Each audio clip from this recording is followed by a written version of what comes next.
नमस्कार दोस्तों, मेरे YouTube channel RJ financial planner में आप सबका स्वागत है। मैं निधि जैन एक बार फिर आप लोगों के लिए कुछ इन्फॉर्मेशन लेकर आई हूँ। प्लीज़ मेरे वीडियो को लाइक और चैनल को सब्सक्राइब करना ना भूलें दोस्तों। शुरू करते हैं दोस्तों।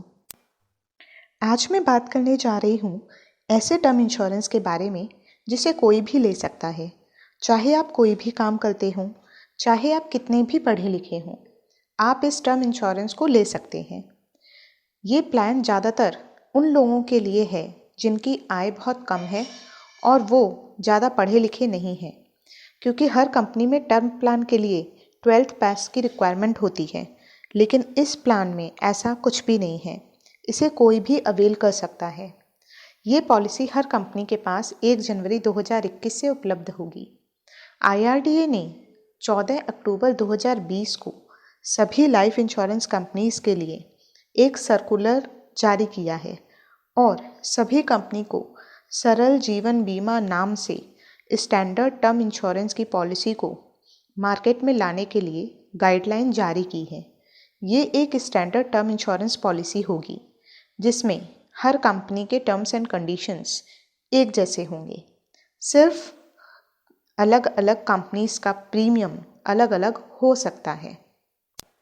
अब मैं आपको बताना चाहूँगी दोस्तों कि IRDA ने ये सर्कुलर क्यों जारी किया है और उसके पीछे IRDA का क्या उद्देश्य था। तो दोस्तों मैं आपको बता दूं कि कुछ सालों से टर्म इंश्योरेंस पॉलिसी के प्रति लोगों का रुझान बढ़ता ही जा रहा है।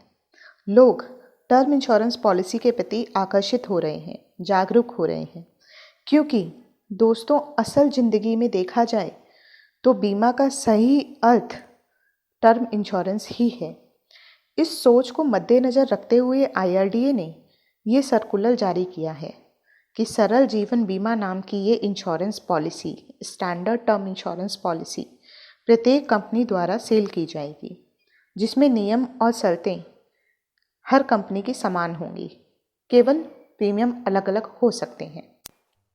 दोस्तों आजकल लाइफ इंश्योरेंस का मार्केट इतना तेज़ी से ग्रो किया है, इस कोरोना काल में तो लोगों के सामने ये प्रश्न जरूर आता है कि which company is better for life insurance, या हम किस कंपनी से कौन सा प्लान लें।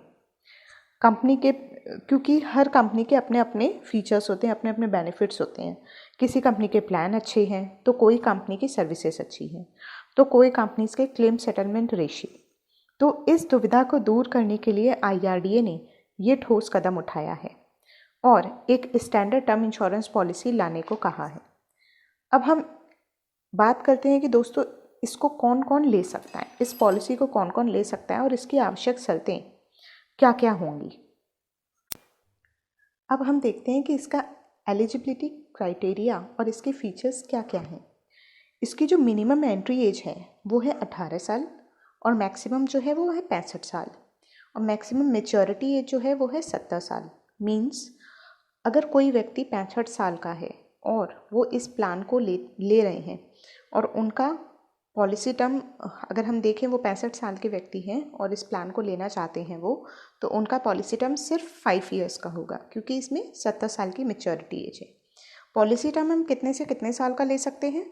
पॉलिसी टर्म हम 5 से 40 साल तक के लिए रखा गया है। इसके बीच में हम कोई सा भी ऑप्ट कर सकते हैं।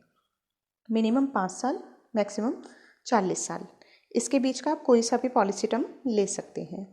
अगर आप 30 साल के हैं और आप 40 साल का प्लान लेना चाहते हैं, यानी 40 साल का पॉलिसी टर्म लेना चाहते हैं, तो ले सकते हैं, क्योंकि तब मेच्योरिटी एज कितनी हो जाएगी? 70 साल।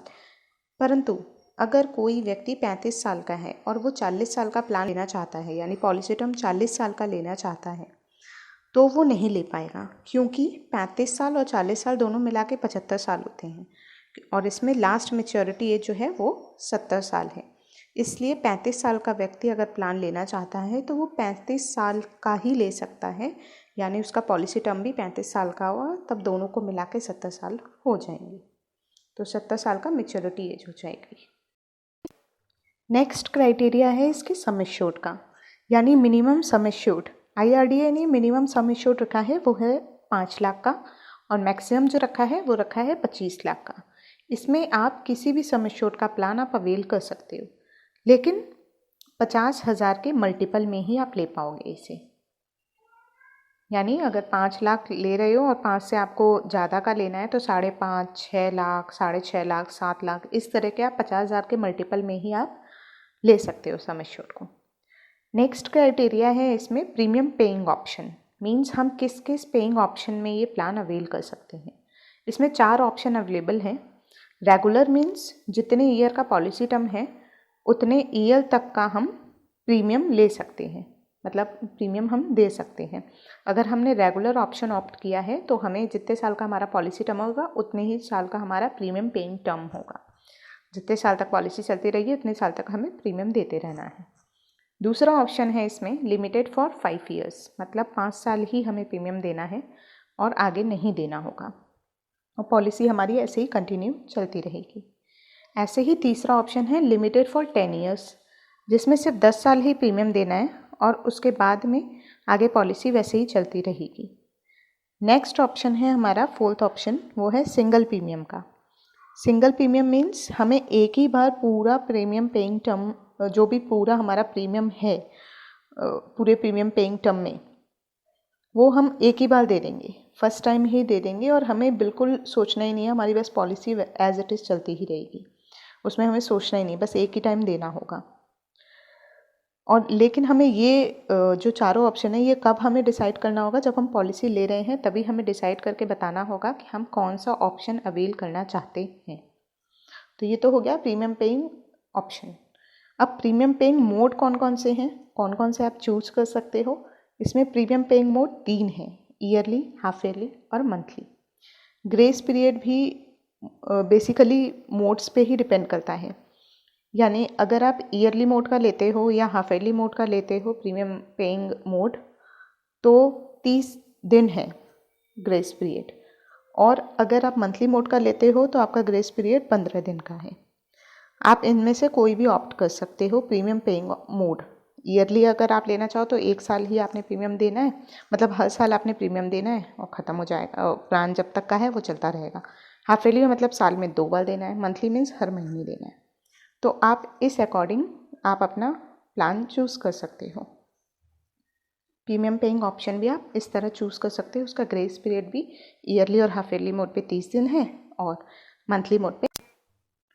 नेक्स्ट क्राइटेरिया जो है इसका वो है मैच्योरिटी बेनिफिट। क्योंकि ये प्योर टर्म प्लान है तो इसमें कोई भी मैच्योरिटी बेनिफिट अवेलेबल नहीं है, निल है। सिर्फ ये डेथ बेनिफिट देता है क्योंकि प्योर टर्म है। Next ROP, return of premium, क्योंकि आजकल जितने भी टर्म प्लान निकल रहे हैं उसमें आरओपी का ऑप्शन अवेलेबल है, लेकिन इस प्लान में क्योंकि ये प्योर टर्म प्लान है इसमें आरओपी का भी ऑप्शन अवेलेबल नहीं है। ROP means return of premium, means अगर पॉलिसी टर्म के बीच में कोई मिस हैपनिंग हो जाती है तो फिर नॉमिनी को जितना भी पैसा है वो मिल जाएगा, लेकिन अगर कोई मिस हैपनिंग नहीं होती है और जो लाइफ इंश्योर्ड है वो जीवित रहते हैं तो रिटर्न हो जाता है प्रीमियम, लेकिन वो इसमें अवेलेबल नहीं है। इसलिए हम इसे बोल सकते हैं कि आरओपी नहीं है, नॉन आरओपी प्लान है ये। और इसमें एक्सक्लूजन्स क्या क्या हैं? इसके एक्सक्लूजन ये हैं कि इसमें सुसाइड क्लॉज जो है वो 1 ईयर का है, जैसे हर पॉलिसीज़ में होता है। मीन्स 1 ईयर के अंदर अगर कोई सुसाइड केस होता है तो कोई क्लेम नहीं है, सिर्फ प्रीमियम रिफंड है, वो भी अलग अलग तरीके से। कैसे कि अगर सिंगल प्रीमियम आपने लिया है तो 90% प्रीमियम रिफंड है, 90%। और अगर आपने प्रीमियम पेइंग ऑप्शन लिया है उसमें मतलब अदर कोई सा भी लिया है, सिंगल प्रीमियम को छोड़कर रेगुलर लिया है या लिमिटेड पे में लिया है, तो 80% प्रीमियम रिफंड है। ये सुसाइड क्लॉज का है। ये तो एक्सक्लूजन हो गए। नेक्स्ट है इसमें वेटिंग पीरियड। ये इस पे ध्यान देने वाली बात है दोस्तों। वेटिंग पीरियड क्या है? वेटिंग पीरियड इसमें 45 डेज़ का है, मतलब अगर पॉलिसी चालू होती है, जब आपने ली है पॉलिसी, तब से लेकर 45 दिन के अंदर अगर कोई भी एक्सीडेंटल डेथ होती है तो क्लेम मिलेगा, लेकिन अगर और कोई डेथ होती है तो क्लेम नहीं मिलेगा। इसीलिए इसमें 45 दिन का वेटिंग पीरियड है। लेकिन 45 दिन के बाद सारी डेथ कवर है, कोई भी डेथ हो तो क्लेम मिलेगा, बट 45 दिन के अंदर सिर्फ एक्सीडेंटल डेथ ही का क्लेम मिलेगा। ये वेटिंग पीरियड की शर्तें हैं। ये भी पॉलिसी बॉन्ड पे आपको अगर आप देखोगे तो वो पॉलिसी बॉन्ड पे मेंशन होकर आएंगी। 45 दिन के बाद जितनी भी डेथ कवर हैं एक्सेप्ट सुसाइड केस अगर आपका होता है तो उसे छोड़कर जितनी भी डेथ होती है वो कवर्ड है। सुसाइड केस में वही एक 1 ईयर का क्लॉज लगता है, 1 ईयर के बाद में वो कवर है। अब इसमें सरेंडर वैल्यू क्या क्या है, क्योंकि ये प्योर टर्म प्लान है तो इसमें सरेंडर वैल्यू भी नहीं है, लोन की अवेलेबिलिटी भी नहीं है, और राइडर जो है वो राइडर हम इसमें वेल कर सकते हैं। इसमें राइडर जो है वो accidental death and disability benefit rider है। तो आप इसे लेना चाहें राइडर को तो आप इसको ऐड ऑन करा सकते हैं पॉलिसी में स्टार्टिंग में ही। नेक्स्ट जो ऑप्शन है वो है पॉलिसी कैंसिलेशन वैल्यू। अब आप ये बोलेंगे ये क्या है? ये है कि अगर आप पॉलिसी को कैंसिल कराते हैं तो आपको क्या मिलेगा। अगर आप पॉलिसी कैंसिल अगर ये टर्म प्लान है और आप इसमें पॉलिसी कैंसिल कराना चाहते हैं, क्योंकि इसमें सरेंडर वैल्यू नहीं है, डायरेक्ट पॉलिसी कैंसिल ही होगी, तो पॉलिसी कैंसिल करा सकते हैं आप इसमें। लेकिन सिर्फ लिमिटेड और सिंगल पे ही आप पॉलिसी को कैंसिल करा सकते हैं और प्रीमियम वापस ले सकते हैं। लेकिन अगर आप रेगुलर मोड पे आपने पॉलिसी ली है तो पॉलिसी कैंसिलेशन वैल्यू कुछ भी नहीं बनेगी, अवेलेबल ही नहीं है। सिर्फ लिमिटेड पे और सिंगल पे, ये दोनों अगर आपने पॉलिसी इन दोनों प्रीमियम पेइंग मोड पे ली है तो आपकी पॉलिसी कैंसिल हो सकती है, लेकिन इस पे अवेलेबल नहीं है रेगुलर मोड पे। दोस्तों, हर कंपनी इस प्लान को 1 जनवरी 2021 से ला रही है या उससे पहले भी ला सकती है।